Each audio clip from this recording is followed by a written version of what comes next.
After very careful consideration, I have decided to follow my counsel's advice and not testify or answer any of the questions today. That was former IRS official Lois Lerner. She would not testify back in May, but newly released emails between her attorney and congressional investigators showing some willingness to finally testify on the scandal involving IRS targeting of conservative groups. And that testimony might come tomorrow.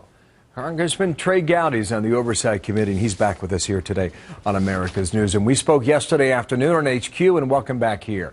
Yesterday you said save yourself or go down in flames. Will she?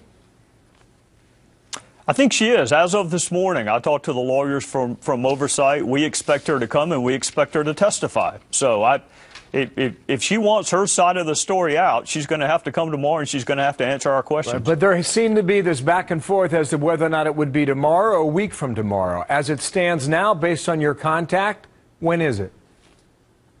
It's going to be tomorrow. Now, Bill, we've all been surprised before. She may come tomorrow, and she may convince the chairman that she deserves another week. If it's a difference between getting the information a week from now or not getting it ever, I'm fine waiting a week. I don't know why she's not ready after 9 months, but I'm not going to let a week get in the way of your viewers knowing what role she played in the targeting scandal. And you told me yesterday her statements are false. Which statements are false? Well, start with that faux apology at that boring ABA conference when she blamed it on low-level Cincinnati employees. That is a demonstrably false statement. In fact, Bill, I'm going to use her own words to prove tomorrow that that's false. How so? She denied in letters to Jimmy Jordan and Chairman Issa that there was a targeting scandal. We're going to prove tomorrow that that's false. So there's a lot of material to use tomorrow if she testifies. Will there be immunity, or is that off the table? Given the fact that this is a family show, I'm just going to say no. So it's off the table? It was never on the table. Mm-hmm. She is not getting immunity, period. If I could say it in another language, I would say it in another language, but I don't know another language. No, she's not getting immunity. Now, she wanted to be deposed as opposed to testify. That's a separate analysis, but she ain't getting immunity. You've studied this issue as well as anyone.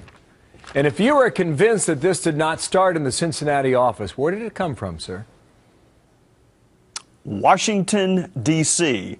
Keep in mind, Bill, you remember the State of the Union where the president famously chastised the Supreme Court for their decision in Citizens United? To their face at the State of the Union. Democrats don't like that opinion, and they immediately started a project. And that's not my word, that's her word. They started a project to unravel Citizens United because they are tired of outside groups going after Democrats. This was orchestrated, it was planned, and we'll prove it tomorrow or whenever she testifies. So that's very interesting. Then who is next after Lois Lerner, then?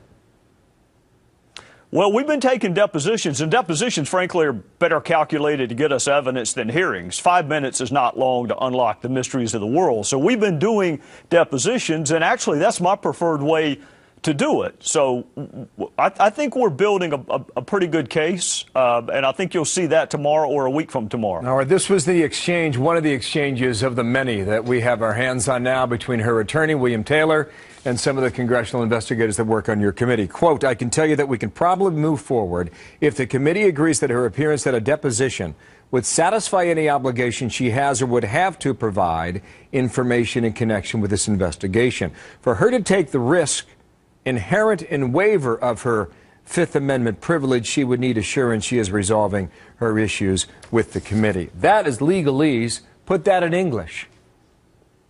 What that means is we'll be deposed in private, but we won't testify publicly. She doesn't want your cameras capturing her testimony. So they're offering to do a private deposition, which in some ways would be good for us as opposed to a public hearing. And our response is, guess what? We're going to do both.